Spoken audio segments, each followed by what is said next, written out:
ও আচ্ছা। কিছুক্ষণ পর গাড়ি এসে থামলো একটা শপিং মলের সামনে। তারপর দুজন গাড়ি থেকে নেমে শপিং মলের ভিতরে চলে গেলাম। রিয়া প্রথমে কয়েকটা বোরখা কিনে নিজের জন্য আরো কয়েকটা ড্রেস কিনলো। তারপর দুজন শপিং মল থেকে বেরিয়ে বাইরে চলে আসলাম। চলেন রেস্টুরেন্ট থেকে কিছু খেয়ে আসি। না, আমার খিদে নেই। বললাম না আসার সময় নাস্তা করে এসেছি। এসব বললে কাজ হবে না, চলেন তো। এক প্রকার জোর করেই রিয়া আমায় একটা রেস্টুরেন্টে নিয়ে আসলো। তো বলেন কি খাবেন? আপনি যা খাবেন। তারপর দুজনের জন্য কিছু খাবার অর্ডার দিল।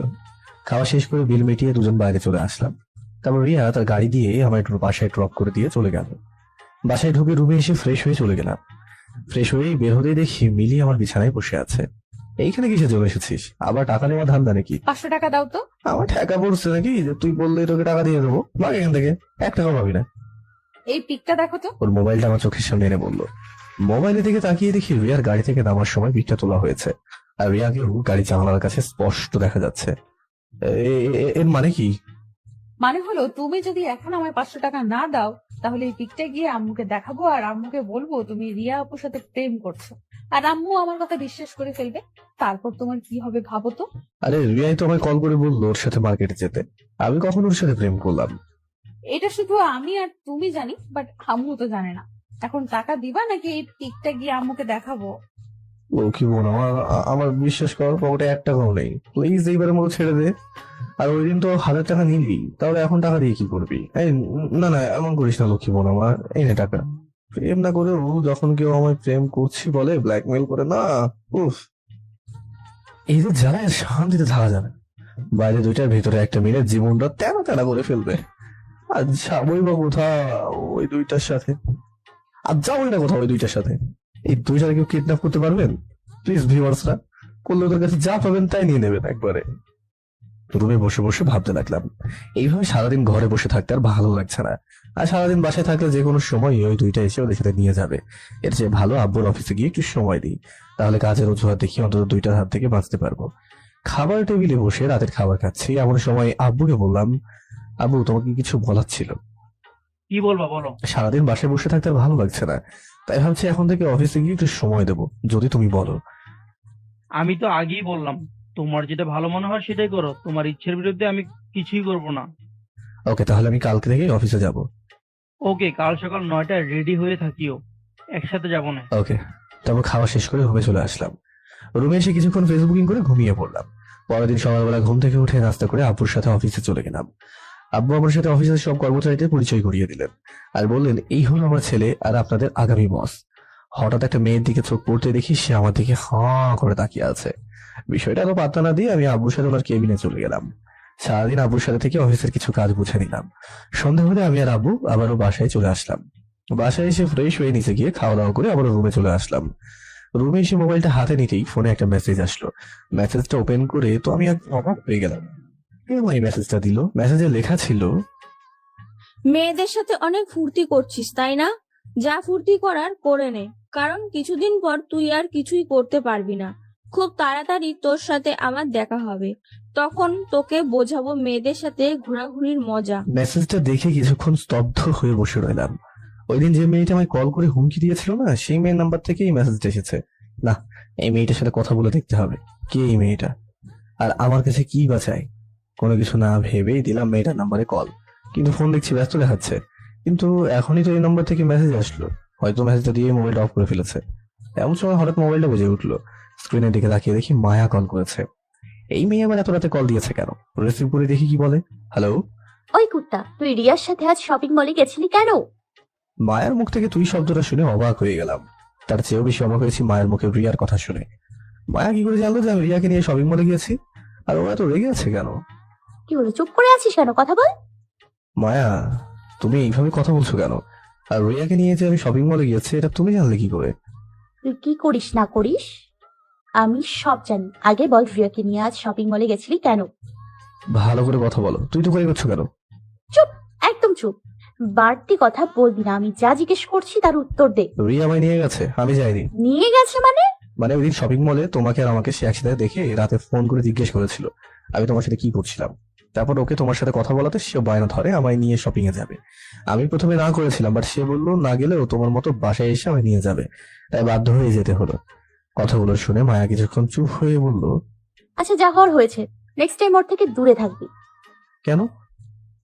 আমি বলেছি তাই। তুমি বলার কে? আর তোমার কথা আমি কেন শুনবো? সময় হলেই জানতে পারবা। এখন রাখছি, বাই। বলেই কলটা কেটে দিল। মায়া কি করে জানলো যে আমি আজ রিয়ার সাথে শপিং মলে গিয়েছি? আমি মনে মনে ভাবতে থাকলাম। অন্যদিকে মায়া রুমে বসে বসে ভাবছে তামিম আর রিয়ার মধ্যে কিছু একটা হচ্ছে যা আমি জানি না। নাকি তামিম রিয়াকে না না, আমি কি ভাবছি? তামিম তো নিজেই বললো সে ইচ্ছে করে রিয়ার সাথে শপিং এ যায়নি। তামিম মিথ্যে বলবে না, এই কথাটা আমি জানি। নিশ্চয়ই রিয়ার মনে কোনো মতলব তৈরি হয়েছে আমার তামিমের জন্য। না, আর এইভাবে বসে থাকলে হবে না, আমি কিছু একটা করতেই হবে। তাহলে কি তামিমকে আমি নিজের মনের কথা বলে দেবো? কিন্তু ও যদি আমায় ফিরিয়ে দেয়? আর তাছাড়াও তামিম আমায় ভালো করে চেনেও না, শুধু ওর আব্বু আর আব্বুর ফ্রেন্ড হওয়ায় তামিম আমায় চেনে। তামিমের তো ছোটবেলায় কোনো কথা মনেও নেই, তাহলে এখন আমি কি করব?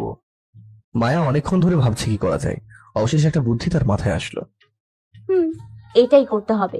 তাছাড়া তামিমকে নিজের করতে পারবো না। মিস্টার তামিম, রেডি হয়ে থাকো। খুব তাড়াতাড়ি তুমি আমায় ভালোবাসতে শুরু করবে। খুব ভালোবাসি তোমায়, জানেমান। কিছুক্ষণ ফেসবুকিং করার পর ঘড়িতে তাকিয়ে দেখি 12টা বেজে গেছে। ও শিট, কাল সকালে আবার তাড়াতাড়ি উঠতে হবে, আর আমি এখনো ঘুমোচ্ছি। আর দেরি না করে মোবাইলটা একপাশে রেখে কম্বল গায়ে দিয়ে ঘুমিয়ে পড়লাম। পরের দিন সকালবেলা ঘুম থেকে উঠে ফ্রেশ হয়ে হালকা নাস্তা করে আব্বুর সাথে অফিসে চলে গেলাম। সারাদিন আব্বুর সাথে থেকে অফিসের অনেক কাজ বুঝতে পেরেছি। একসময় লাঞ্চ টাইম হলে আব্বুকে বললাম, তুমি বাসায় চলে যাও আর খেয়ে দিয়ে চলে আসিও। আমি একা যাব কেন? তুমিও চলো আমার সাথে। ওহ, তাহলে আমি গেলাম। আর কোনো সমস্যা হলে ম্যানেজারকে বলিও, সে তোমার হেল্প করবে। ওকে। তারপর আব্বু চলে গেলেন আর আমি অফিস ক্যান্টিনে গিয়ে কিছু খেয়ে আবারও আব্বুর ক্যান্টিনে চলে আসলাম। লাঞ্চ টাইম শেষ, কেবিনে বসে আছি। এমন সময় কেউ একজন দরজায় টোকা দিল। May I come in sir? Yes, come in. তারপর দরজা খুলে একটা মেয়ে ভিতরে ঢুকলো। স্যার, এই পেপারে একটা সাইন লাগবে। একটা পেপার এগিয়ে দিয়ে বললো। পেপারটা হাতে নিয়ে কিছুক্ষণ দেখার পর বললাম, আব্বু আসুন, তখন সাইন করে দেবে। এখন আপনি আসতে পারেন। Okay sir. বসে বসে ফোন টিপছি। এমন সময় মনে হলো কেউ একজন আমার সামনে দাঁড়িয়ে আছে। মাথা তুলে দেখি সেই মেয়েটা আমার দিকে এক পলকে তাকিয়ে আছে। কি হলো, আপনি এখনো যাননি? আর এইভাবে তাকিয়ে আছেন কেন? কিছু না বলে এক পলকে আমার দিকে তাকিয়ে আছে। হ্যালো, কথা কি কানে জানা নাকি? চোখের সামনে আঙুলটা বাজিয়ে বললাম, হ্যাঁ হ্যাঁ, আমায় কিছু বলছেন? এইভাবে তাকিয়েছিলেন কেন? না মানে আসলে। যান নিজের ডেস্কে গিয়ে কাজ করুন। জি জি, যাচ্ছি। বাই দ্য ওয়ে, আপনি না অনেক কিউট। হোয়াট? কিছু না স্যার, আমি গেলাম। বলে রুম থেকে চলে গেল। পাগল নাকি? কিছুক্ষণ পর আব্বু অফিস থেকে চলে আসলেন। আব্বুকে বসতে বলে আমি পাশের সোফায় গিয়ে বসে পড়লাম। সোফায় বসে বসে ফোন টিপছি। এমন সময় আবার ওই মেয়েটা এসে কেবিনে ঢুকলো আব্বুর পারমিশন দিয়ে। আর আব্বুর দিকে একটা পেপার এগিয়ে দিয়ে বললো, ওই পেপারে একটা সাইন লাগবে। আব্বু পেপারটা চেক করে সাইন করে দিলেন। এই নাও, হয়ে গেছে। মেয়েটার দিকে পেপার এগিয়ে দিয়ে বললো, এই মেয়ে কোথায় হারিয়ে গেলে? আব্বুর কথায় মাথা তুলে তাকাতে দেখি মেয়েটা আমার দিকে এক ধ্যানে তাকিয়ে আছে। মেয়েটা বারবার তাকাচ্ছে কেন সেটাই তো বুঝতে পারছি না। এই মেয়ে ওইদিকে তাকিয়ে কাকে দেখছো? এবার ধ্যান ভেঙে বাস্তবে ফিরলো। না মানে আসলে কই কি দেখছি? কিছু না স্যার। তাহলে এতক্ষণ ধরে যে ডাকছি কথা বলছিলে না কেন? না মানে আসলে মানে। যাও নিজের ডেস্কে গিয়ে কাজ করো। তারপর পেপারটা নিয়ে কেবিন থেকে চলে গেল। যাওয়ার সময় একবার আমাদেরকে বাঁকা চোখে তাকিয়েও গেল, যে আমার চোখ কিন্তু এড়াইনি। দেখতে দেখতে সন্ধ্যা হয়ে আসলো। একে একে অফিসের সব কর্মচারীরা চলে গেল। আমরাও অফিস বন্ধ করে বাসায় চলে আসলাম। বাসায় এসে নিজের রুমে গিয়ে ফ্রেশ হয়ে বিছানায় বসে পড়লাম। কিছুক্ষণ পর আম্মু এসে খাবারের জন্য ডেকে গেলেন। তারপর নিচে গিয়ে সবার সাথে বসে খেতে লাগলাম। খাওয়া শেষ করে আবার রুমে চলে এলাম। রুমে এসে কিছুক্ষণ ফেসবুকিং করে ঘুমিয়ে পড়লাম। এইভাবে কেটে গেল আরো কিছুদিন। এখন অফিসে বেশিরভাগ সময় আমি বসি। আব্বুর সাথে থেকে সব কাজ প্রায়ই বুঝে ফেলেছি। যা বুঝি না তা ম্যানেজারকে বলে বুঝিয়ে দেয়। তো আজ সকালবেলা ঘুমের মধ্যে মনে হলো কেউ একজন আমার জড়িয়ে ধরে আমার বুকের উপরে শুয়ে আছে। কে আমার উপরে শুয়ে আছে দেখার জন্য চোখ খুলতে আমি অবাক হয়ে গেলাম। আরে, এ তো মায়া। এই মেয়ে এত সকালবেলা আমার রুমে কি করছে? কিছু বলতে যাব তার আগে মায়া মাথা তুলে আমার ঠোঁটের সাথে ঠোঁট জোড়া এক করে দিল। ও এমন কাছে তো আমি অবাক হয়ে গেলাম। প্রায় অনেকক্ষণ ধরে ধস্তাধস্তি করছি মায়ের কাছ থেকে ছোটার জন্য, কিন্তু মেয়েরা ঠোঁটগুলো আমার ঠোঁটের সাথে সুপার গ্লুর মতো লাগিয়ে রেখেছে। ছাড়ার তো কোনো নামগন্ধই নিচ্ছে না। এদিকে আমার দম বন্ধ হয়ে আসছে, কিন্তু ও তো ছাড়ছেই না। অবশেষে আরো কয়েকবার কিস করে মায়ের নিজে থেকে আমায় ছাড়িয়ে দিল। কেমন লেগেছে সোনা? ও না,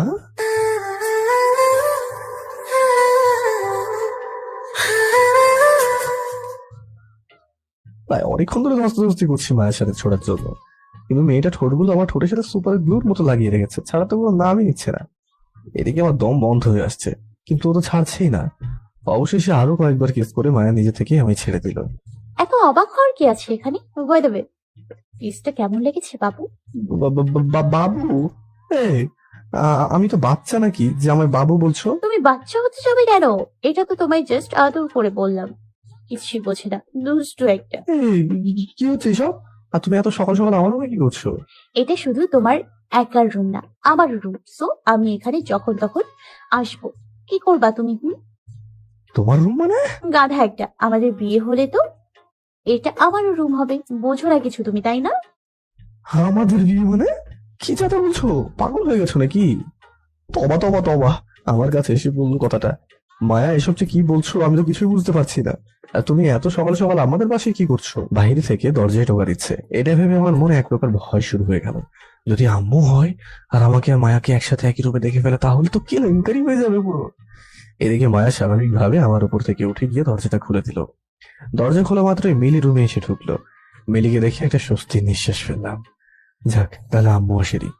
ভাইয়া স্মাইল প্লিজ। ওর মোবাইলটা আমার দিকে তাক করে বলল, কিছু বোঝা ওঠা রাখি মিলিয়ে আমার কয়েকটা পিক তুলে ফেললো। এই, তুই আমার পিক তুলছিস কেন?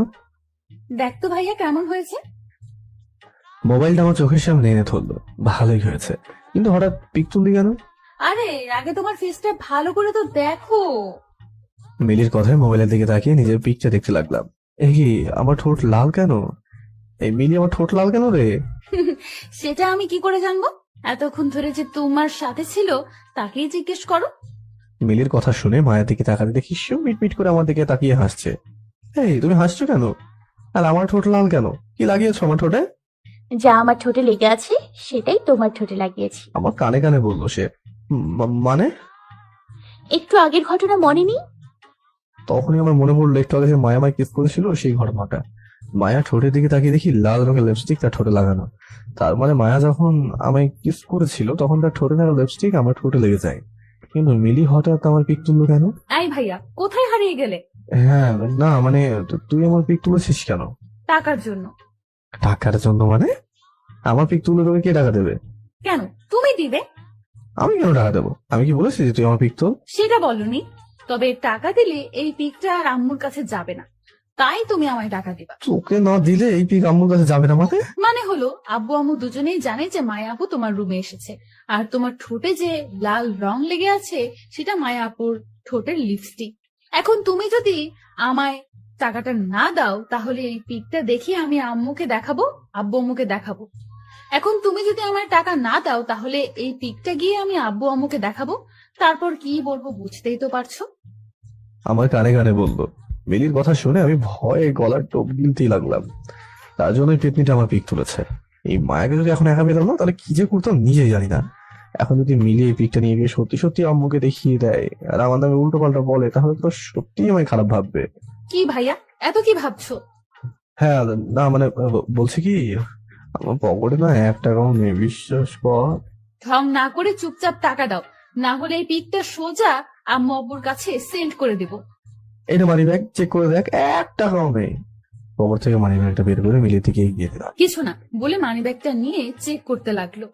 চেক করার পর কিছু না পেয়ে বলল, ওকে যাও, এখন মাফ করলাম, তবে রাতের মধ্যে আমার টাকা চাই। আমি টাকা কোথায় পাবো? আমি কি কাজ করি নাকি? অফিসে গিয়ে আব্বুকে বলে টাকা নিবা, তাহলেই তো হয়ে যায়। আর তোর যখন এত টাকা প্রয়োজন তাহলে আব্বুর কাছ থেকে নে যা। বারবার আমার কাছ থেকে টাকা চাইছি কেন? বৌমা। ওকে, টাকা দিতে হবে না, আমি গিয়ে পিকটা আম্মু আব্বুকে দেখিয়ে আসি। এই, না না, লক্ষ্মী বোন হয় এমন করে না। রাতের মধ্যে টাকা পেয়ে যাবি, যা। এই তো আমার লক্ষ্মী ভাইয়া। আম্মু তোমার নাস্তা করার জন্য, আম্মু তোমায় নাস্তা করার জন্য ডাকছে, ফ্রেশ হয়ে চলে আসো। আপু তোমাকেও ডাকছে, চলো। ওকে চলো। তারপর মায়া মিলির সাথে নিচে চলে গেল। আমিও সব চিন্তা ভাবনা মাথা থেকে ঝেড়ে ফ্রেশ হতে চলে গেলাম। ফ্রেশ হয়ে নিচে এসে দেখি মায়া সবার সাথে বসে নাস্তা করছে। এই মেয়ে হঠাৎ আমাদের বাসায় এলো কেন? কিরে দাঁড়িয়ে আছিস কেন? বস। কিছু না বলে একটা চেয়ার টেনে বসে পড়লাম। আম্মু, ওরা তো সকালবেলায় আমাদের বাসায় কি করছে? আমি মায়াকে দেখিয়ে বললাম। ভার্সিটি যাওয়ার সময় রাস্তায় নাকি তার গাড়ি নষ্ট হয়ে গেছে, আর আমাদের বাসা পাশে ছিল, তাই বাসে চলে এসেছে। তাও ভার্সিটি যাবে না? যাবে তো। কিভাবে যাবে? ও তো গাড়ি নষ্ট হয়ে গেছে বললা।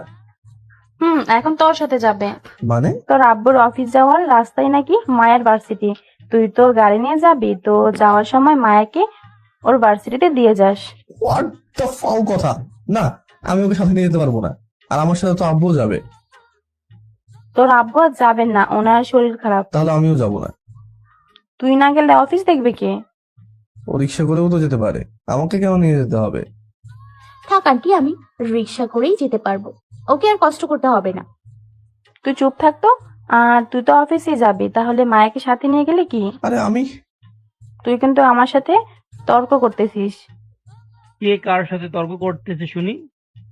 তোমার ছেলেকে বললাম অফিসে যাওয়ার সময় মায়াকে তার ভার্সিটিতে নামিয়ে দিতে, কিন্তু সে নাকি মায়াকে সাথে নিয়ে যেতে পারবে না। আমি আজ অফিসে যাব না, তোমার মায়াকে সাথে নিয়ে যাও। আর মায়াকে ওর ভার্সিটি নামিয়ে দিয়ে অফিসে চলে যেও। আচ্ছা ঠিক আছে, হাজার বার না করলেও কাজ হবে না, তাই বাধ্য হয়ে রাজি হতে হলো। এদিকে মায়ের দিকে তাকিয়ে দেখি সে একটা বিশ্বজয়ী হাসি দিয়েছে, যেন কোনো অমূল্য সম্পদ জয় করে ফেলেছে। ওর হাসিটা দেখে আমার গা জ্বলছে, কিন্তু আমি কিছুই করতে পারছি না আর কি। নাস্তা শেষ করে রুমে এসে রেডি হয়ে নিলাম, তারপর মায়াকে নিয়ে ইউনিভার্সিটির উদ্দেশ্যে বের হয়ে পড়লাম। কিছুক্ষণ পর মায়া আমায় গাড়ি থেকে থামাতে বললো, তার কথা মতো আমিও গাড়িটা থামালাম। মায়া গাড়ি থেকে নেমে আমাকেও নামতে বললো। ইচ্ছে না থাকার শর্তে ও জোরে জোরে নামতে হলো। আমাদের দেখে ভার্সিটির ভিতর থেকে কয়েকটা মেয়ে দৌড়ে এসে আমাদের সামনে দাঁড়ালো। মায়া, তোর সাথে এই হিরোটা কে রে?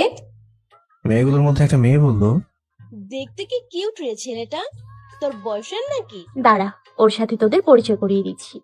এরা হলো আমার বান্ধবী পরি, নীলা, ইভা, সুমি। আর এ হলো তোদের একমাত্র দুলাভাই। হোয়াট? ও সরি, এখনো হয়নি, বাট কিছুদিনের মধ্যে হয়ে যাবে, তাই না বাবু? মায়ের কথা কি বলবো কিছুই বুঝতে পারছি না, শুধু আবুলের মতো ওর দিকে তাকিয়ে রইলাম।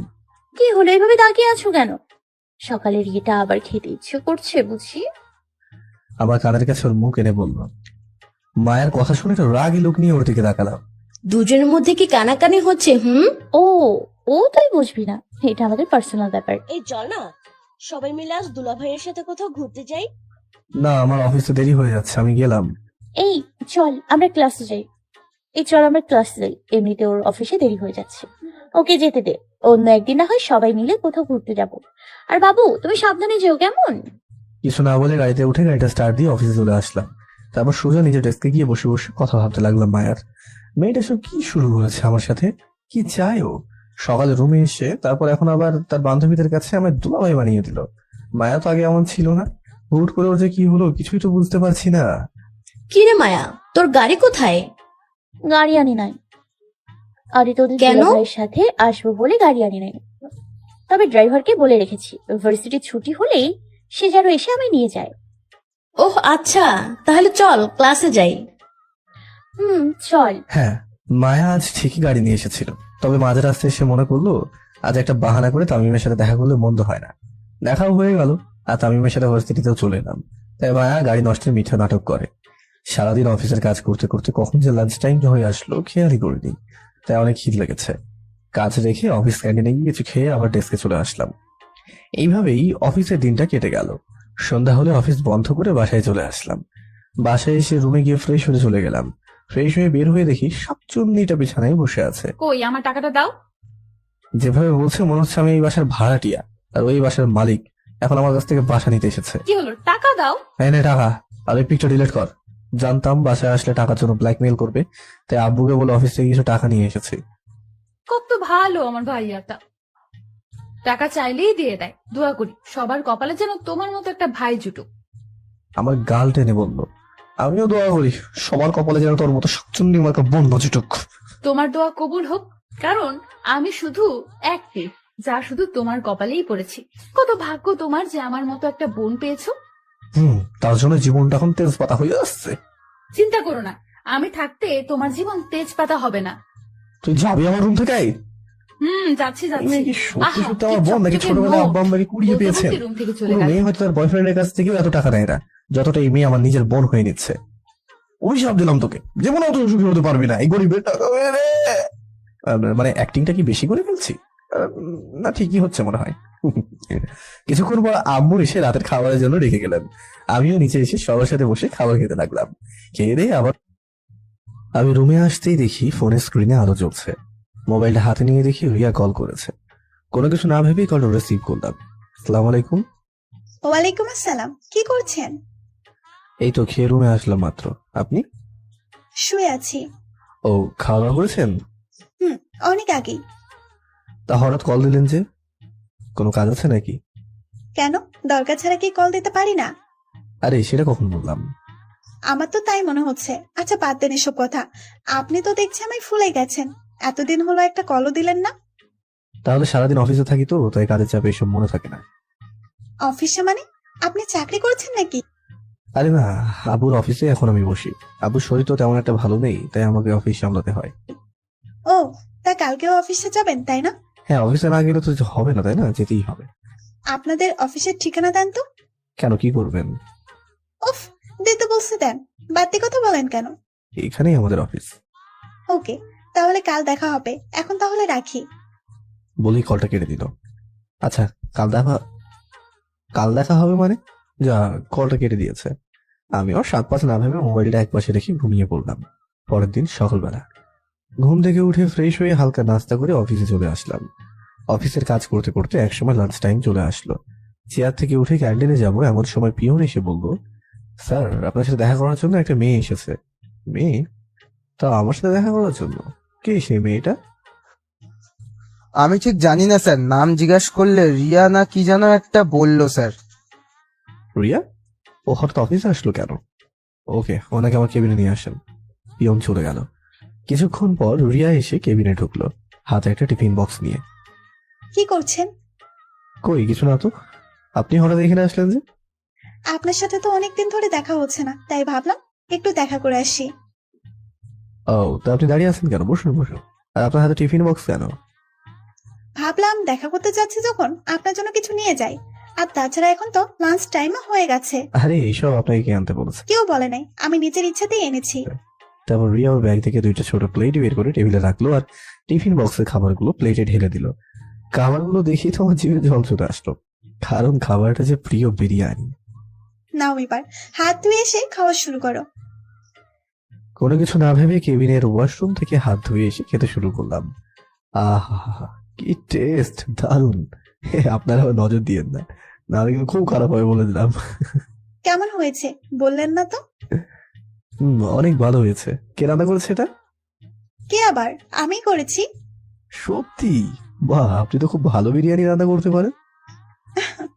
ধন্যবাদ। আপনি বসে আছেন কেন? খান। খাচ্ছি। তারপর দুজনে বিরিয়ানি খেতে লাগলাম। দুজনে খাওয়া শেষ হলে পিয়নকে ডেকে প্লেটগুলো পরিষ্কার করে দিয়ে আসতে বললাম। দুজন বসে বসে গল্প করছি আর এমন সময় কে যেন বাইরে থেকে দরজায় টোকা দিল। ভিতরে আসেন। ওই দিনের মেয়েটা যে বারবার আমার দিকে তাকিয়ে থাকে, সে এসে কেবিনে ঢুকলো। স্যার, এই পেপারে আপনার একটা সাইন লাগবে। একটা পেপার এগিয়ে দিয়ে বললো, আর পেপারটা হাতে নিয়ে কিছুক্ষণ দেখার পর সাইন করে দিলাম। আপনি তো বলাই হয়নি, কিছুদিন আগে আব্বু আমায় অফিসের বস বানিয়ে দিয়েছেন, তাই আব্বু আর এখন বেশি অফিসে আসেন না। এই নাও, সাইন করে দিয়েছি। পেপারটা এগিয়ে দিয়ে বললাম। দেখলাম মেয়েটা আজকেও আমার দিকে এক ধ্যানে তাকিয়ে আছে। ওই মেয়ে, তুমি ওর দিকে এভাবে তাকিয়ে আছো কেন? জীবনে কি ছেলে দেখো নাই? হঠাৎ রিয়া রাগী গলায় বললো কথাটা। হ্যাঁ, না আসলে আমি। কি হ্যাঁ না করছো? যাও নিজের ডেস্কে গিয়ে কাজ করো। রিয়া ধমক শুনে মেয়েটা ভয় কেবিন থেকে চলে গেল। যাওয়ার সময় মেয়েটা চোখের কোনায় পানি দেখতে পেলাম। বুঝলাম না মেয়েটা চোখে পানি এলো কেন। ওই মেয়ে আপনার দিকে তাকিয়েছিল কেন? আর রিয়া বা হঠাৎ তো রেগে গেল কেন? আমি কি জানি। তা আপনি হঠাৎ রেগে গেলেন কেন? তা আপনি বুঝবেন না। আচ্ছা বাসায় কখন যাবেন? সন্ধ্যার পর। ও আচ্ছা, তাহলে এখন আমি বাসায় যাই, একটু কাজ আছে। একা যেতে পারবেন নাকি আমি ড্রাইভারকে বলবো আপনাকে বাসায় দিয়ে আসতে? আরে লাগবে না, আমি আমাদের গাড়ি নিয়ে এসেছি। ও আচ্ছা, ওকে, তাহলে সাবধানে যাবেন। তাহলে বাই। তারপর রিয়া টিফিন বক্স রেখে আর প্লেটগুলো ব্যাগের ভেতরে ঢুকিয়ে নিয়ে চলে গেল। আমিও আবারও কাজে মনোযোগ দিলাম। দেখতে দেখতে সন্ধ্যা হয়ে আসলো। একে একে সব কর্মচারীরা যার যার কাজ শেষ করে চলে যেতে লাগলো। সবাই চলে গেলে আমি অফিস বন্ধ করে গাড়ি নিয়ে বাসায় চলে আসলাম। বাসায় এসে ফ্রেশ হয়ে নিলাম। তারপর বিছানায় এসে ফেসবুকিং করতে লাগলাম। কিছুক্ষণ পর আম্মু এসে খাবারের জন্য ডাক দিয়ে গেলেন। তারপর মোবাইলটা চার্জে লাগিয়ে নিচে চলে আসলাম। নিচে এসে সবার সাথে বসে খাওয়া দাওয়া করে আবার রুমে চলে আসলাম। রুমে এসে আরো কিছুক্ষণ ফেসবুকিং করে ঘুমিয়ে পড়লাম। পরের দিন সকালবেলা ঘুম থেকে উঠে নাস্তা করে অফিসে চলে আসলাম। কেবিনে বসে বসে কিছু ফাইল চেক করছি। এমন সময় গতকালের মেয়েটা এসে অনুমতি নিয়ে কেবিনে ঢুকলো। স্যার, এই ফাইলে আপনার একটা সাইন লাগবে। একটা ফাইলে গিয়ে দিয়ে বললো, ফাইলটা নিয়ে কিছুক্ষণ চেক করে সাইন করে দিলাম। ফাইলটা নিয়ে মেয়েটা চলে যেতে লাগলো। তখনই মেয়েটাকে দাঁড়াতে বললাম। জি স্যার, কিছু বলবেন? আপনাকে একটা কথা জিজ্ঞেস করার ছিল। জি বলেন। আপনার নাম কি? জি তমা। হ্যাঁ, তো মিস তমা, আমি অফিসে আসার পর থেকেই দেখছি আপনি কেবিনে আসলে আমার দিকে এক নজরে তাকিয়ে থাকেন, আর গতকালও তাকিয়েছিলেন। কিন্তু আমার পাশে থাকা মেয়েটা আপনাকে ধমক দিলে আপনি তৎক্ষণাৎ কেবিন থেকে চলে যান। এমনকি যাওয়ার সময় আমি আপনার চোখের কোণে জলও দেখতে পেয়েছি। আপনি কেবিনে আসলে আমার দিকে তাকিয়ে থাকেন কেন বলুন তো? চুপ করে দাঁড়িয়ে আছে মেয়েটা। আর চুপ হয়ে আছেন কেন? কথা বলুন। স্যার, আমার অনেক কাজ আছে, আমি ডেস্কে গেলাম। আমি আপনাকে কিছু জিজ্ঞেস করছি, সেটার উত্তর না দিয়ে আপনি চলে যেতে যাচ্ছেন। এটা আমার সাথে বেয়াদবি হচ্ছে না? সরি স্যার, যা জিজ্ঞেস করছি তার উত্তর দিন। আমি বলতে পারবো না স্যার, প্লিজ আমাকে আর জোর করবেন না। আর এখন থেকে আর আপনার দিকে আর ভুলেও তাকাবো না। ওকে, তাহলে আপনি নিজের ডেস্কে যান। আর কিছু না বলে কেবিন থেকে বেরিয়ে গেল। আমিও আমার আগের মতোই কিছু ফাইল নিয়ে চেক করতে লাগলাম। দেখতে দেখতে লাঞ্চ টাইম চলে আসলো। পিয়নকে ডাক দিয়ে ক্যান্টিন থেকে কিছু খাবার এনে দিতে বললাম। পিয়ন এসে খাবার দিয়ে গেল, সেগুলো খেয়ে নিলাম। কিছুক্ষণ বসে রেস্ট নেওয়ার পর লাঞ্চ টাইমের ব্রেক শেষ হয়ে গেল। হাতে আর তেমন কাজ নেই, তাই বসে বসে ফেসবুকিং করতে লাগলাম। এইভাবে বসে থাকতে থাকতে সন্ধ্যা হয়ে গেল। সেদিকে তো খেয়ালই নেই। ঘড়িতে তাকিয়ে দেখি 7টা বেজে গেছে। তারপর সবকিছু চেক করে অফিস বন্ধ করে গাড়ি নিয়ে বাসায় চলে আসলাম। রুমে এসে ওয়াশরুমে ঢুকে ফ্রেশ হয়ে নিলাম। তারপর মোবাইলটা চার্জে লাগিয়ে কিছুক্ষণ বিছানায় বসে রেস্ট নিতে লাগলাম। হঠাৎ আম্মু এসে খাবারের জন্য ডাক দিয়ে গেলেন। আমিও খাবার খেতে নিচে চলে গেলাম। খাওয়া দাওয়া করে আবার রুমে চলে আসলাম। রুমে এসে মোবাইলটা হাতে নিতেই তো আমি একদমই অবাক, কারণ মায়ার নাম্বার থেকে প্রায় 3টা কল এসেছে, কিন্তু নিচে ছিলাম বলে ফোনের রিংটোন শুনতে পাইনি। ভাবতেই দেখি আবারও মায়ার নাম্বার থেকে কল এসেছে। দুবার রিং হওয়ার পর কলটা রিসিভ করলাম। হ্যালো। এতক্ষণ ধরে কল দিচ্ছি, কল ধরছো না কেন? খাবার খাচ্ছিলাম তো, আর ফোনটাও সাইলেন্ট করা ছিল। ও, তা এখন কি করছো?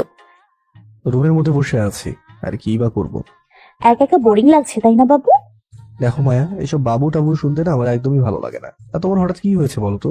আমার সাথে এমন করছো কেন? ও মা, আমি আবার কি করলাম? গতকাল আমার রুমে এসে কি করেছো মনে নেই? তারপর আবার তোমার ফ্রেন্ডদেরকে বলবে আমি ওদের দুলা ভাই। এসবের মানে কি? তুমি কি সত্যি কিছু বুঝতে পারছো না? বুঝিয়ে না বললে বুঝবো কি করে? ওকে, তাহলে কাল একবার আমার সাথে দেখা করো, তোমায় আমি সব বুঝিয়ে বলবো। কিন্তু আমাকে তো আবার অফিসে গিয়ে বসতে হবে, দেখা করার টাইম পাবো বলে তো মনে হয় না। আঙ্কেলকে কিছুক্ষণ অফিসে বসে আসা যাবে না? না, আবুর শরীর তেমন একটা ভালো না, তাই আমাকে একাই অফিস সামলাতে হয়। ওকে, তাহলে তুমি কাল সকালে বাসা থেকে একটু তাড়াতাড়ি বেরিয়ে আমার ভার্সিটির সামনে চলে আসবে, ওইখানেই আমি তোমায় সব বলবো। ওকে, আমি 8:30টাতে তোমার ইউনিভার্সিটির সামনে চলে আসবো। তুমি বাইরে দাঁড়িয়ে আমার জন্য অপেক্ষা করিও। ওকে, এখন তাহলে রাখি, কাল কথা হবে। ওকে, বাই।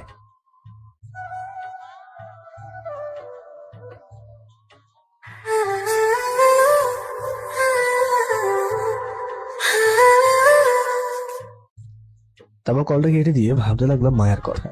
কি বলবে সে আমায়? তার আচরণ তো আমার মনে হচ্ছে সে আমায় ভালোবাসে, কিন্তু দুদিনের পরিচয়ে কি কাউকে ভালোবাসতে পারে? মায়া যদি আমায় ভালোবাসতো না তাহলে এমন করবে কেন? নিশ্চয়ই কিছু একটা প্যাঁচ আছে এখানে। কাল মায়ের সাথে কথা বললেই সব বুঝতে পারবো।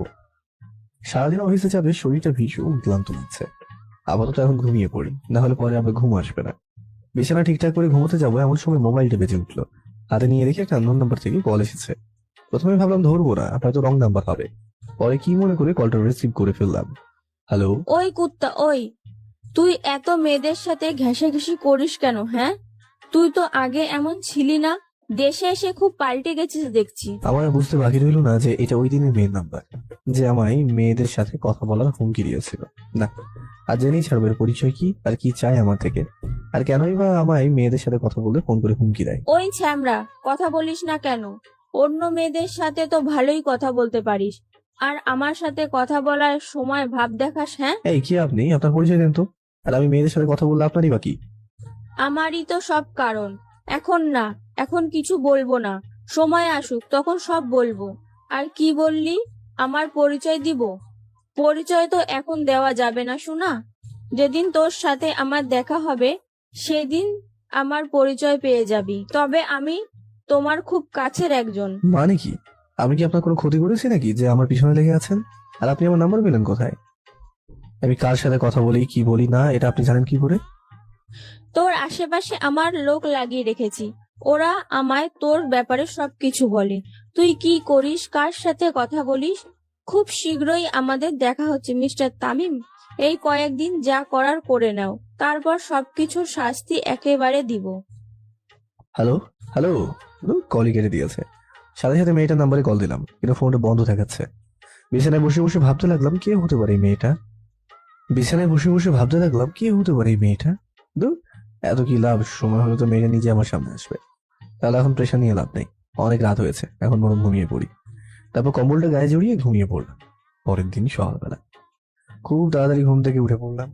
ঘড়িতে তাকিয়ে দেখি 8টা বাজে। তাড়াতাড়ি করে ফ্রেশ হয়ে আম্মুকে বলে গাড়ি নিয়ে বেরিয়ে পড়লাম। আসার সময় আম্মু অনেকবার নাস্তা খেয়ে যাওয়ার জন্য বলেছিল, কিন্তু আমি বলে দিয়েছি অফিসে গিয়ে খেয়ে নেবো। কিছুক্ষণ পর মায়া ভার্সিটির সামনে এসে গাড়ি থামিয়ে দিয়ে বাইরে বের হলাম।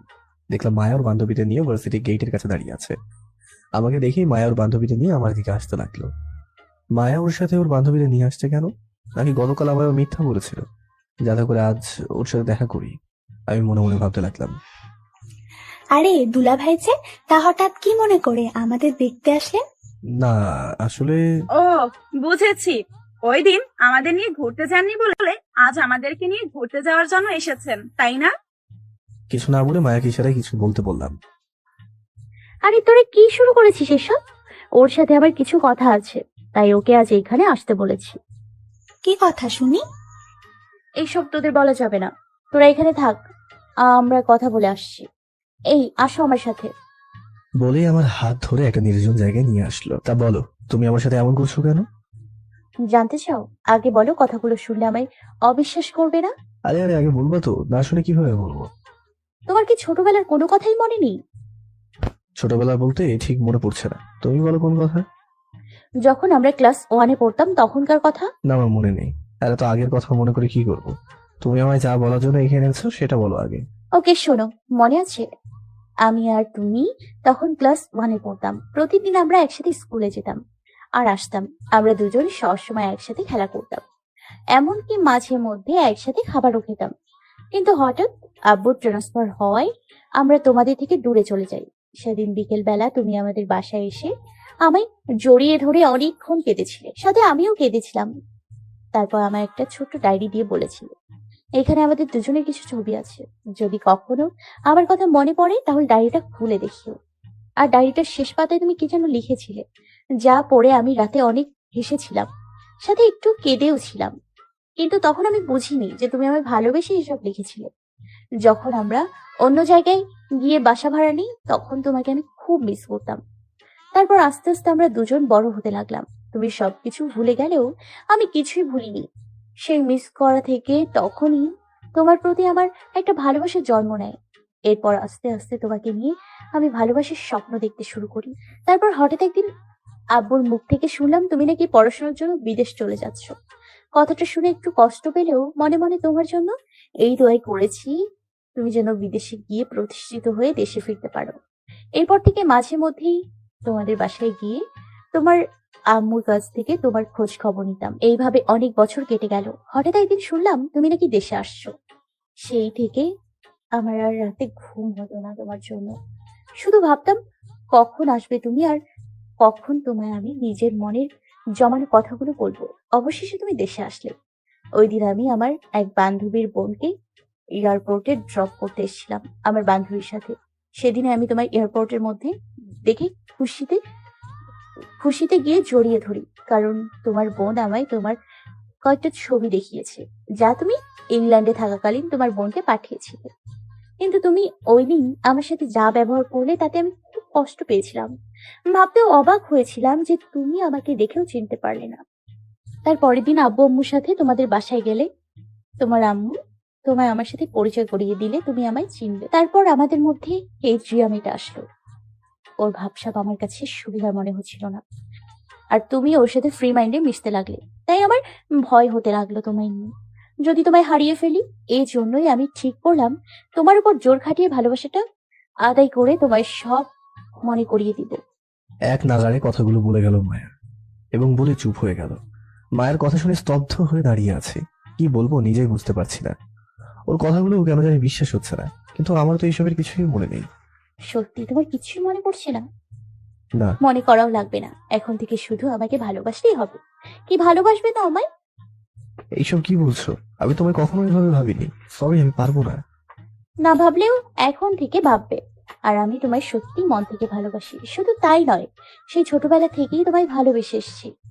কিন্তু আমি তোমায় ভালোবাসতে পারবো না, সরি। কেন ভালোবাসতে পারবে না? এত কিছু বলতে পারবো না, আমার অফিসে দেরি হয়ে যাচ্ছে, আমি গেলাম, বাই। তামিম দাঁড়াও। ওর কথায় দাঁড়িয়ে পড়লাম।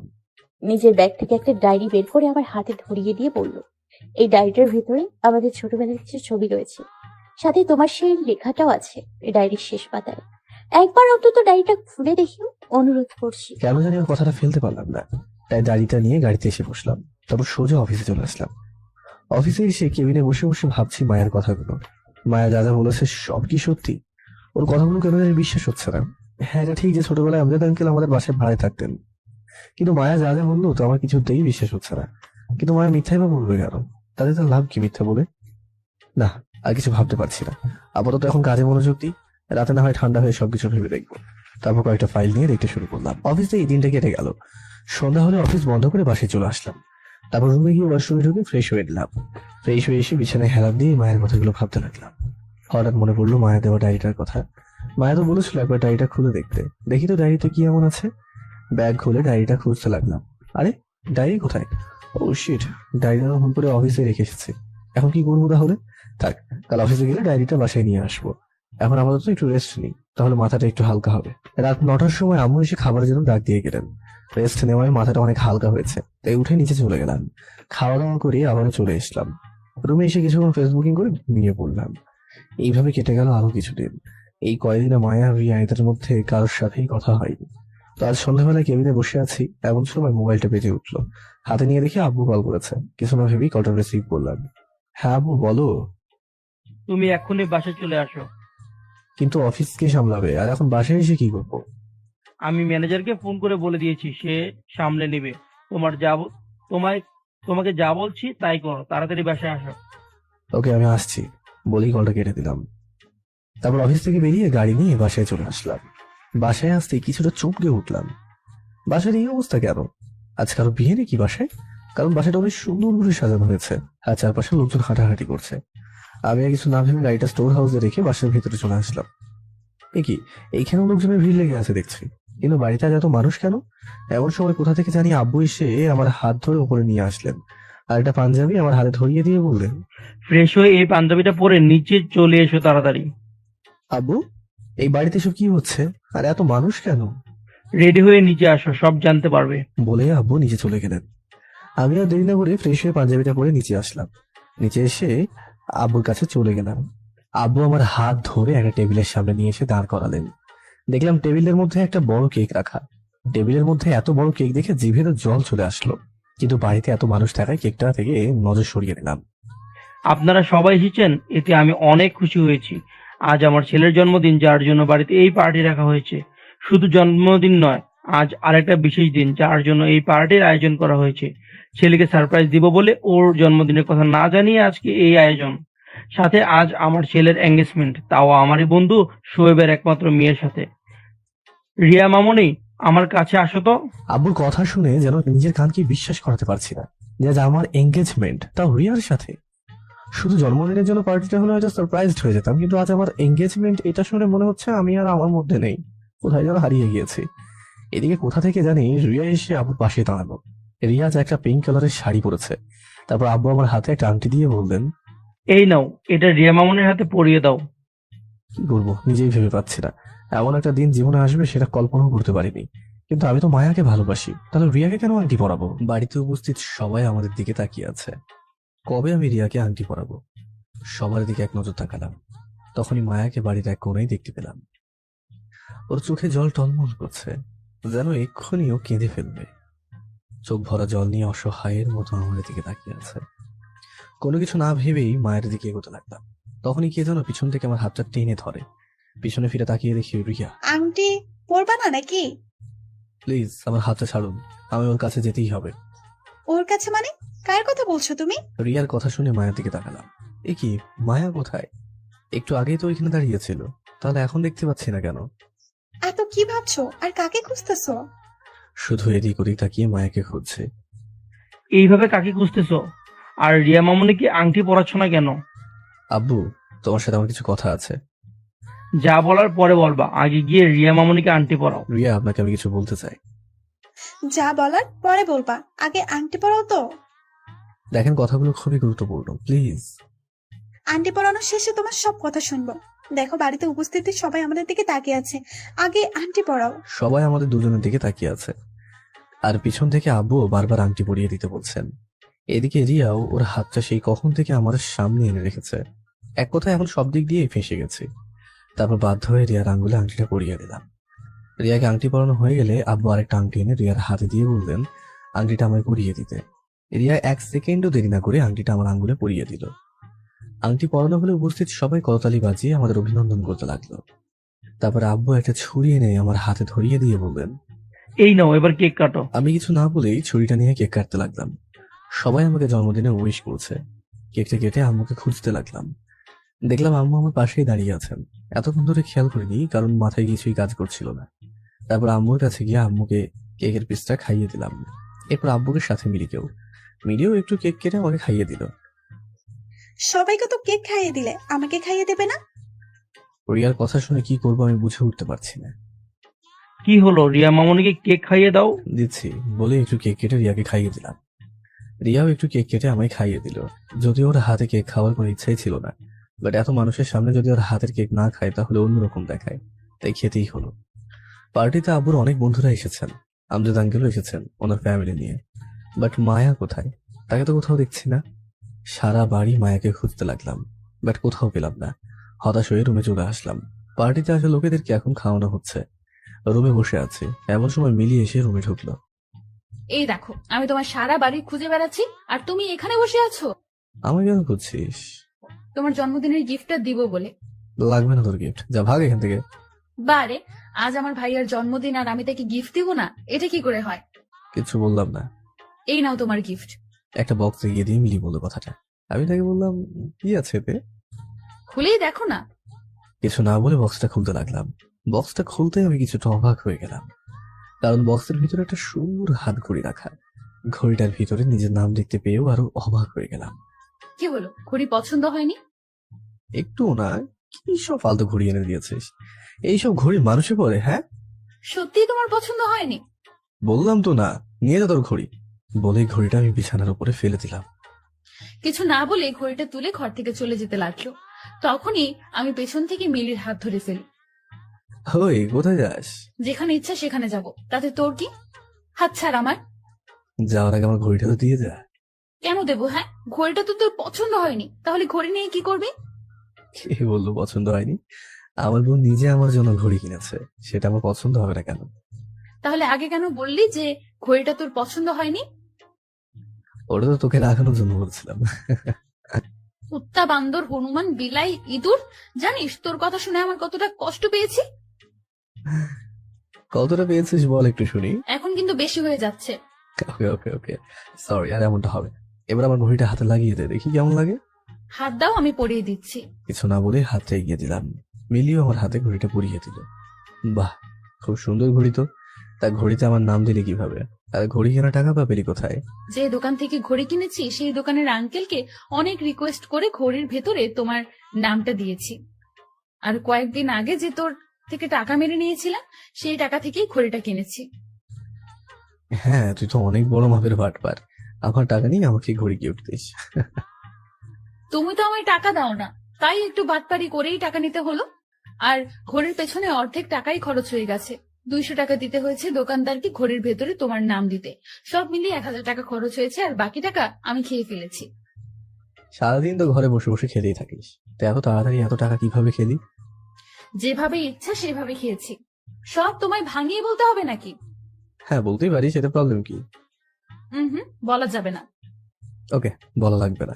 তা আম্মু কোথায় রে, দেখেছিস? রান্নাঘরে কাজ করছে। কেন? একটু ডেকে দিবি আম্মুকে, কিছু কথা বলার ছিল। আচ্ছা, আমি আম্মুকে গিয়ে বলছি বলে এই রুম থেকে বেরিয়ে গেল। মিলির সাথে কথা বলে এতক্ষণ ধরে মনেই ছিল না যে আজ আমার রিয়ার সাথে এঙ্গেজমেন্ট হয়েছে। এখন সেই বিষয়ে আম্মুর সাথে কথা বলার জন্য মিনিকে পাঠালাম আম্মুকে নিয়ে আসতে। কিছুক্ষণ পর আম্মু আসলেন আর বললেন, কিরে, মিলি বললো তুই নাকি আমায় ডেকেছিস? হ্যাঁ আম্মু, তোমার সাথে কিছু কথা আছে, আগে বসো এখানে। কি বলবি বল, কি বলবি তাড়াতাড়ি বল, আমার হাতে এত সময় নেই। রিয়ার সাথে আজ আমার এঙ্গেজমেন্ট হবে, এটা তোমরা আমায় আগে জানালে না কেন? তোর বাবা আর তোর শুয়েব আঙ্কেল মিলে ঠিক করেছে তোর আর রিয়ার বিয়ে দেবে। এইসব ব্যাপারে আমিও জানতাম না। গতকাল রাতে তোর আব্বু আমায় এসব বললেন, আর তোর আব্বু আমায় বলে রেখেছেন যে এইসব যেন তোকে না বলি। আর তাই তোর আব্বু ঠিক করলেন তোর জন্মদিনের সাথে তোদের দুজনের এঙ্গেজমেন্টটাও করে ফেলবেন। যে মেয়েকে ভালো করে চিনিও না সেই মেয়ের সাথে কিভাবে সারাটা জীবন কাটাবো? না আম্মু, আমি এই বিয়েটা করতে পারবো না। তুমি প্লিজ আব্বুকে বলে এই বিয়েটা ক্যান্সেল করে দাও প্লিজ। আরে বিয়ে এখন হচ্ছে নাকি? বিয়ে তো অনেক দেরি আছে। বিয়ের আগে তোরা দুজন একে অপরকে ভালো করে জেনে নিবি, তাহলেই তো হবে। আর রিয়া মেয়েটাও অনেক ভালো, সেও তোর মতো ইংল্যান্ড থেকে পড়াশোনা করেছে, তোদের দুজনকে ভালোই মানাবে। তুই থাক, আমি নিচে গেলাম, এমনিতেই অনেক কাজ পড়ে আছে। কিন্তু আম্মু, আমার একটা কথা। আরে আম্মু, আরে শুনে তো যাও। দূর, চলেই গেলেন। রিয়াকে আমারও ভালো লাগে, কিন্তু যাকে মন দিয়ে ফেলেছি তাকে ছেড়ে কিভাবে অন্য মানুষের সাথে ঘর বাঁধবো? রুমে বসে বসে শুধু মায়ের কথাই ভাবছি। আমারই ভুল হয়েছে মায়াকে ওই দিন ফিরিয়ে দিয়ে, কিন্তু ছোটবেলার স্মৃতিগুলো আমার সত্যিই মনে ছিল না। মায়ের দেওয়া ডায়েরিটা খুলে না দেখলে হয়তো ছোটবেলার কথাগুলো মনেই পড়তো না। ডায়েরিটা খুলে যখন নিজের ছোটবেলার ছবিগুলোর সাথে একটা ছোট্ট মেয়েকে দেখলাম, তখনই আমার আস্তে আস্তে ছোটবেলার কথাগুলো মনে পড়ে যায়। তারপর ডায়েরিটার শেষ পাতার লেখাগুলো পড়ে মায়াকে পুরোপুরি ভাবে চিনে ফেললাম। ভেবেছিলাম সময় করে একদিন মায়ের সাথে দেখা করব, আর তাকে বলে দেবো আমার সব মনে পড়েছে, আমি তোমাকে চিনতে পেরেছি মায়া। কিন্তু তার আগেই সবকিছু শেষ হয়ে গেল। মায়াকে নিজে জমানো কথাগুলো আমি বলতে পারলাম না। এখন বললেও কোনো ফায়দা হবে না, কারণ রিয়ার সাথে তো আমার এঙ্গেজমেন্ট হয়ে গেছে, আর আমার রিয়াকেই বিয়ে করতে হবে। এই কথা বলছো না কেন? এত কি ভাবছো?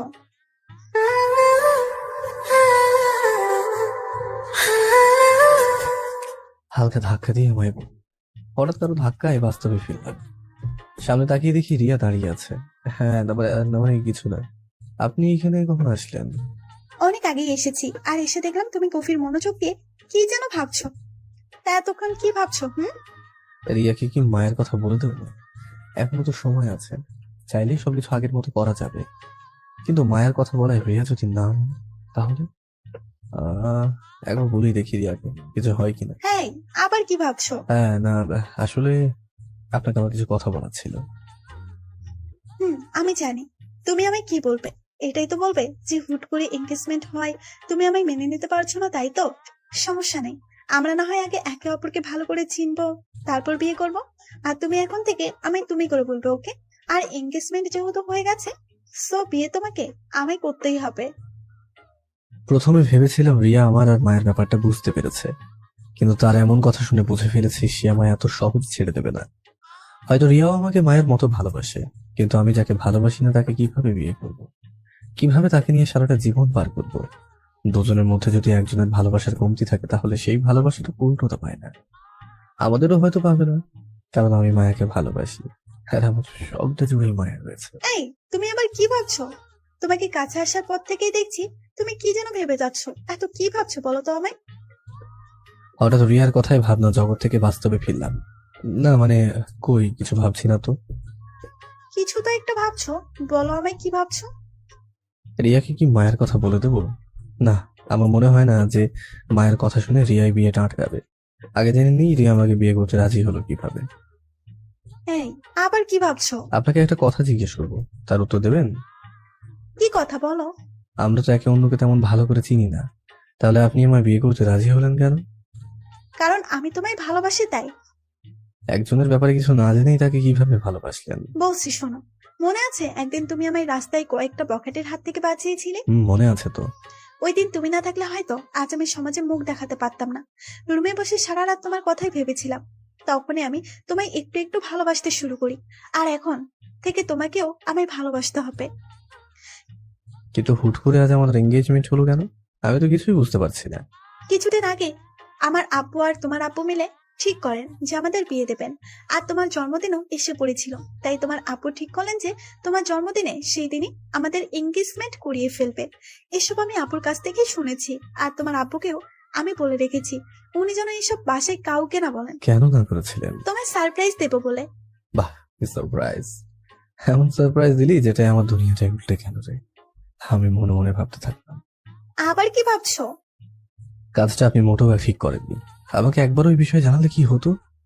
বিয়ে তো আর আমি ঠিক করিনি, আমি শুধু তোমার আব্বুকে বলেছি বিয়ের কথা যেন কাউকে না বলে। না, এর সাথে আর কথা বলে লাভ নেই। যা বলার আব্বুর সাথেই বলবো। দেখি বাইরে গিয়ে আব্বুকে কোথাও পাই কিনা। মনে মনে বলে বাসা থেকে উঠে দাঁড়ালাম। কি হলো, দাঁড়ালে কেন? আমি বাইরে যাচ্ছি আব্বুর সাথে কথা বলতে। কথাটা বলে সামনের দিকে পা বাড়ালাম, তখনই পিছন থেকে রিয়া আমার হাতটা টেনে ধরলো। কোথাও যেতে পারবো না, চুপচাপ আমার পাশে এসে বসো। আমার এইখানে বসে থাকতে ভালো লাগছে না। তা কি করলে ভালো লাগবে শুনি? বসা থেকে উঠে আমার কাছে এসে প্রশ্ন করলো, কিছু করা লাগবে না, ছাড়ুন আমাকে, আমি বাইরে যাব। সেটা তো হবে না সোনা। দেখেন আমার আব্বুর সাথে কিছু কথা আছে, আমায় যেতেই হবে, আমার হাতটা ছাড়ুন প্লিজ। কিছু না বলে আমায় ধাক্কা মেরে বিছানায় ফেলে দিল, তারপর আমার উপর চড়ে বসলো। আমি তো আছি, ভালো লাগবে না কেন? কি করছেন এইসব? কেউ এসে পড়বে তো। কেন আসবে না, সবাই এখন কাজে ব্যস্ত। প্লিজ। আর একটা কথাও না, চুপ। আমার মুখে আঙ্গুল দিয়ে বললো কথাটা, তারপরে আস্তে আস্তে আমার দিকে ঝুঁকে আসতে লাগলো। আমার ঠোঁটের কাছে ওর মুখটা নিয়ে এসে ওর আঙুলটা আমার মুখ থেকে সরিয়ে দিয়ে ওর 2 হাত দিয়ে আমার হাতটা চেপে ধরলো। এরপর যে আমায় কিস করতে যাবে তখনই রুমে দরজাটা খুলে কে যেন রুমে ঢুকে পড়লো। সরি, আমি জানতাম না যে তোমরা এইখানে আছো। ডিস্টার্ব করার জন্য আবারও সরি, আমি গেলাম। বলে কিছুক্ষণ আমার দিকে অসহায়ের মতো তাকিয়ে থেকে দৌড়ে রুম থেকে চলে গেল। আমি ঘটনাটা এত তাড়াতাড়ি ঘটে গেল যে মায়াকে কিছু বলতেই পারলাম না। তারপরও রিয়াকে জোর করে সরিয়ে উঠে বাইরে চলে আসলাম। বাইরে এসে চারপাশে তাকিয়ে মায়াকে খুঁজতে লাগলাম, কিন্তু কোথাও দেখতে পেলাম না।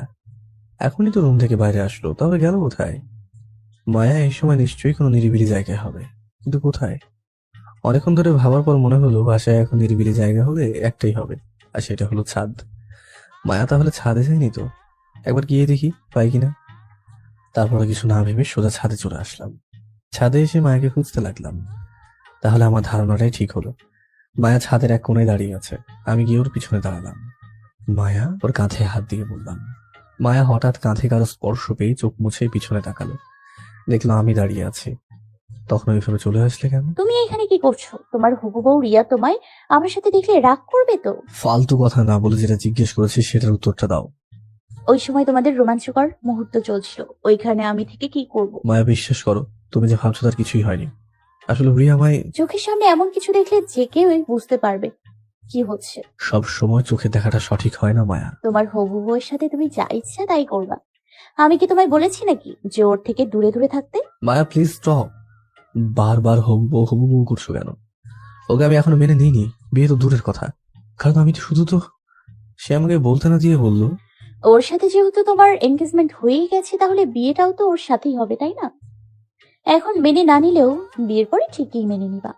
আমি এখন যাই, কেউ আমাদের দুজনকে একসাথে দেখে ফেললে আবার সমস্যা হবে। মায়া প্লিজ আমার কথাটা শোনো। মায়া দাঁড়াও প্লিজ। মায়া একবারও পিছনে ফিরে তাকালো না, ছাদ থেকে নেমে সোজা নিচে চলে গেল। আমি আরো কিছুক্ষণ ছাদে থেকে নিচে চলে আসলাম। নিচে এসে দেখি সবার খাওয়া দাওয়া শেষ, আর অনেকেই যার যার বাসায় চলে গেছে। শুধু আমজাদ আঙ্কেলের পরিবার আর শোয়েব আঙ্কেলের পরিবার রয়ে গেছে। আমি বাইরে গিয়ে আব্বুকে খুঁজতে লাগলাম। একসময় পেয়েও গেলাম। আব্বু একটা চেয়ারে বসে বসে ফোনে কি যেন করছেন। আমি গিয়ে ওনার সামনে দাঁড়ালাম। আব্বু তোমার সাথে আমার কিছু কথা আছে। হ্যাঁ বল, কি বলবা? আব্বু এটা তুমি কি করলে? আমাকে না জানিয়ে আমার বিয়েটা ঠিক করে ফেললে, আর আজকে আবার এঙ্গেজমেন্টও করিয়ে ফেললে। কেন, অপরিচিত মেয়ের সাথে তো তোমার বিয়ে ঠিক করি নাই। রিয়াকে তো তুমি ভালো করেই চিনো, তাহলে সমস্যা কি? রিয়ার সাথে আমার কয়েকদিনের পরিচয় মাত্র, আর এদিকে তুমি ওর সাথে আমার বিয়ে ঠিক করে ফেললে। দেখ বাবা, এখানে আমার কিছুই করার ছিল না। তোমার আঙ্কেল খুব জোর করছিল রিয়ার সাথে তোমার বিয়ে দেওয়ার জন্য। যদি আমি তোমার সাথে রিয়ার বিয়ে না দেই তাহলে সে আমাদের বন্ধুত্ব শেষ করে ফেলবে বলছিল। এত বছরের বন্ধুত্ব কিভাবে শেষ করি বল? আর তাছাড়া তোমার শোয়েব আঙ্কেল ছোটবেলায় তোমাকে পড়াশোনা অনেক হেল্প করেছে। তখন তোমাদের আমজাদ আঙ্কেলের সাথে আমার তেমন কোনো পরিচয় ছিল না। সে আমার জন্য এত কিছু করলো, আর আমি তার জন্য একটা কথা রাখতে পারবো না? এটা ভেবে আমি রিয়ার সাথে তোমার বিয়ে ঠিক করে ফেলি। আর রিয়াও তো তোমার মতো ইংল্যান্ডে বড় হয়ে পড়াশোনা করেছিল। বিয়ের পর তোমরা একে অপরকে ভালোই করে বুঝতে পারবে। শুধুমাত্র বন্ধুত্বের জন্য তুমি আমাকে না জানিয়ে এত বড় একটা সিদ্ধান্ত নিয়ে নিলে? দেখ বাবা, যা হবার হয়ে গেছে, আর বিয়ের তো অনেক দেরি আছে। বিয়ের আগেই তোমরা একে অপরকে ভালো করে জেনে নিতে পারবে। তোমরা একে অপরকে ভালোভাবে জানো বুঝো, তারপর না হলে একটা দিন দেখে তোমাদের বিয়ের কাজ শেষ করে ফেলবো। বাবা ছেলের মধ্যে কি এত কথা হচ্ছে শুনি? আরে তেমন কিছু না, ওকে না জানিয়েই এত কিছু করে ফেললাম, তার জন্য একটু রাগ করে ফেলেছে, এই আর কি। আরে বাবা, এখানে রাগ করার কি আছে নাকি? আমার মেয়েকে তোমার পছন্দ হয়নি? না আঙ্কেল, তেমন কিছু না। আসলে জানি। কি বলতে চাচ্ছ? সমস্যা নেই, আগে দুজন একে অপরকে ভালো করে বুঝো, তারপর বিয়ে হবে, ওকে? আবার কাঁধে হাত রেখে বললেন। আমি শুধু মাথা নাড়ালাম। আচ্ছা, আপনারা গল্প করেন, আমি যাই বলে ওখান থেকে রুমে চলে আসলাম। কিরে ভাই, সবাই দেখছি মনের কথা বুঝে ফেলছে আর একই কথা বলছে, আগে একে অপরকে বুঝ, তারপর বিয়ে হবে। মনের কথা জানতেনই যখন, তাহলে আমায় জিজ্ঞেস না করে বিয়ে ঠিক করলেন কেন?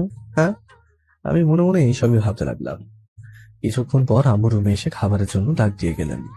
ইচ্ছে তা থাকা সত্ত্বেও আম্মুর জন্য যেতেই হলো। নিচে গিয়ে দেখি সবাই টেবিলে বসে পড়েছে। একটা চেয়ার খালি আছে, যেটা সোজাসুজি রিয়া বসা। কিরে দাঁড়িয়ে আছিস কেন? আয় বস। কিছু না বলে চেয়ার টেনে বসে পড়লাম। খাবার খাচ্ছি, এমন সময় মনে হলো কেউ তার পা দিয়ে আমার পায়ে স্লাইড করছে। টেবিলে মায়াও বসে আছে। ওর দিকে তাকিয়ে দেখি ও মাথা নিচু করে খাবার খাচ্ছে। তারপর রিয়ার দিকে তাকাতেই সে আমার চোখ টিপ মেরে বসলো। আমার আর বুঝতে বাকি রইল না যে কাজটা কে করেছে। তারপর কোনো রকমে খাবার শেষ করে রুমে চলে আসলাম। রুমে এসে ভাবতে লাগলাম কাল সকালে একবার মায়ের ভার্সিটিতে গিয়ে মায়ের সাথে দেখা করব, আর তাকে নিজের মনের কথাগুলো বলে দেবো, আর সময় করে রিয়াকেও একদিন মায়ের কথা জানিয়ে দেবো। তারপর আরো কিছুক্ষণ জেগে থেকে ঘুমিয়ে পড়লাম। পরের দিন সকালবেলা ঘুম থেকে উঠে ফ্রেশ হয়ে গাড়ি নিয়ে মায়ের ভার্সিটিতে চলে আসলাম।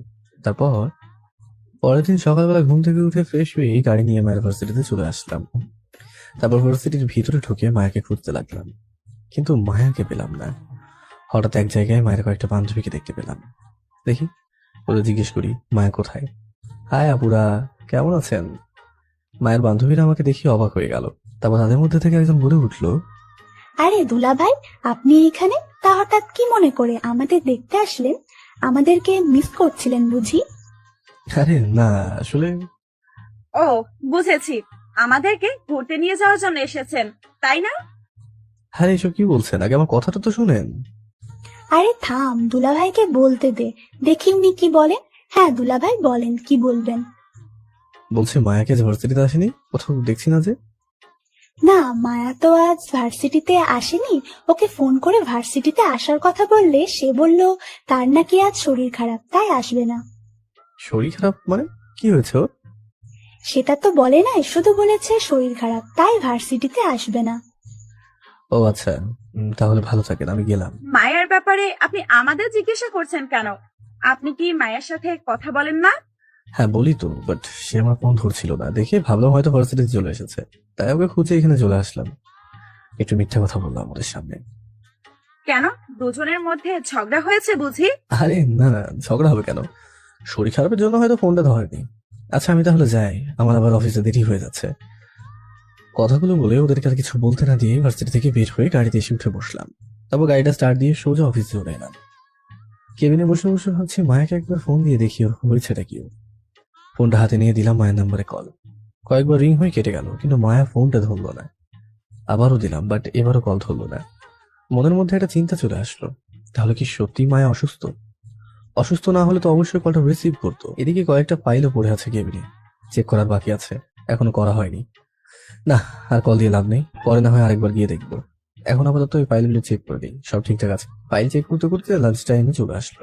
সকালে আবার নাস্তা করে নিতে অনেক ক্ষুধা পেয়ে গেছে। আপাতত কিছু খেয়ে নিই, তারপর না হয় বাকি ফাইলগুলো চেক করে নেব। তারপর পিয়নকে ডেকে বাইরে থেকে কিছু খাবার এনে খেয়ে নিলাম। খেয়ে দিয়ে কিছুক্ষণ রেস্ট নিয়ে আবারও কাজে লেগে পড়লাম। ফাইল দেখা শেষে ঘড়িতে তাকিয়ে দেখি 7টা বেজে গেছে। তারপর কেবিন থেকে বেরিয়ে দেখি সবাই চলে গেছে, তাই আমিও অফিস বন্ধ করে বাইরে চলে আসলাম। গাড়ি চালিয়ে বাসার দিকে আসছি, আর এমন সময় ফার্মেসিতে দেখলাম একটা মেয়ে ফার্মেসি লোককে কি যেন বলছে, যা শুনে ফার্মেসি লোক মেয়েটার উপর ধমকানো শুরু করে দিয়েছে। বিষয়টা বোঝার জন্য গাড়ি থেকে নেমে ফার্মেসির সামনে এসে দাঁড়ালাম। আমি বললাম, আরে এই মেয়েটা তো তমা, যাকে এতক্ষণ ফার্মেসির লোক ধর্মকাচ্ছিল। আমাকে ফার্মেসিতে দেখে তমাও চোখ বড় বড় করে আমার দিকে তাকিয়ে আছে। আরে স্যার, আপনি এখানে? বাসায় যাচ্ছিলাম, এমন সময় দেখি আপনাকে এই ফার্মেসির লোক ধমকাচ্ছে, কিন্তু আপনি তাকে কিছুই বলছেন না, ব্যাপারটা কি? আমার কথার কোনো উত্তর না দিয়ে মাথা নিচু করে দাঁড়িয়ে রইল। তা আপনি এই মেয়েকে ধমকাচ্ছিলেন কেন? ঔষধ বাকি নেন কেন? আপনার কাছে টাকা নেই? মাথা নাড়িয়ে না সূচক জবাব দিল। আমি তোমাকে জিজ্ঞেস করলাম কার জন্য ওষুধ নিতে এসেছেন? মায়ের জন্য। কি কি ওষুধ লাগবে? প্রেসক্রিপশন নিয়েছেন? দেন তো দেখি। কিছু না বলে ব্যাগ থেকে প্রেসক্রিপশন বের করে আমার হাতে ধরিয়ে দিল। প্রেসক্রিপশনটা একবার ভালো করে দেখে নিলাম। তারপর ফার্মেসি ওয়ালাকে প্রেসক্রিপশনটা দিয়ে বললাম, এখানে যতগুলো ওষুধের নাম লেখা আছে সব ওষুধ 15 দিনের জন্য দিয়ে দিন। স্যার আমার কাছে তো কোনো টাকা নেই। চুপ থাকুন তো, আপনাকে আমি টাকার বিষয়ে কিছু জিজ্ঞেস করেছি। কিছু না বলে মাথা নিচু করে দাঁড়িয়ে রইলো। কিছুক্ষণ পর ফার্মেসির লোকটা এক ব্যাগ ভর্তি ওষুধ এনে আমার হাতে ধরিয়ে দিল। এই নেন, এখানে 15 দিনের ওষুধ দিয়ে দিয়েছি। কত টাকা হয়েছে? 2000 টাকা হয়েছে, লোকটা বলল। মানিব্যাগ বের করে 2টা 1000 টাকা নোট ফার্মেসি ওয়ালার হাতে দিয়ে দিলাম। এই নেন আপনার ওষুধ। তোমার দিকে আমি ব্যাগটা এগিয়ে দিয়ে বললাম, স্যার আপনি কেন ওষুধ কিনে দিলেন? আমার কাছে তো টাকা নেই, তাহলে আপনার টাকা কিভাবে শোধ করব? এসব কথা বাদ দেন তো, আগে বলেন টাকা না নিয়ে ওষুধ কিনতে চলে আসলেন কেন? নিশ্চুপ। কি হলো, চুপ করে আছেন কেন? আমি আপনাকে কিছু জিজ্ঞেস করছি, তার উত্তরটা দিন। আপনার মতোই আমার একটা ভাই ছিল, কিন্তু একটা অ্যাক্সিডেন্টে আমার ভাইয়া মারা যায়। পরিবারের শুধু আম্মু, আমি আর ভাইয়া